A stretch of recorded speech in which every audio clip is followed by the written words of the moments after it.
Power star Pawan Kalyan ప్రస్తుతం కాటమరాయుడు చిత్రాన్ని చేస్తున్న విషయం తెలిసిందే.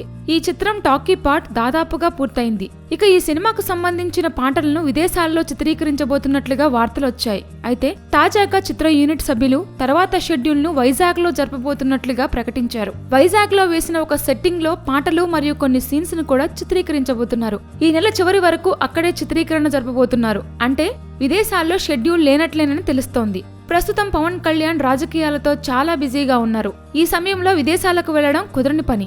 అందుకే తప్పనిసరి పరిస్థితుల్లో ఇక్కడ లొకేషన్స్ లోనే పాటలను చిత్రీకరించి మమా అనిపించాలని నిర్మాత భావిస్తున్నట్లుగా తెలుస్తోంది. బడ్జెట్ పరంగా కూడా విదేశాల్లో కంటే ఇక్కడే తక్కువని నిర్మాత భావించారు. ఎప్పుడూ లేనంత స్పీడ్ గా ఈ సినిమా నిర్మాణం జరుగుతుంది. చూస్తుంటే ఈ సినిమా మొత్తం చుట్టేస్తున్నట్లుగా అనిపిస్తోంది. ఈ చిత్రానికి పవన్ పారితోషికం మినహాయిస్తే కేవలం 25 కోట్ల రూపాయలతో పూర్తి చేస్తున్నట్లుగా తెలుస్తోంది. తక్కువ బడ్జెట్ తో తెరకెక్కించి ఎక్కువ లాభాలను పొందాలనే ఉద్దేశంతో ఈ సినిమాను పవన్ చేస్తున్నారు.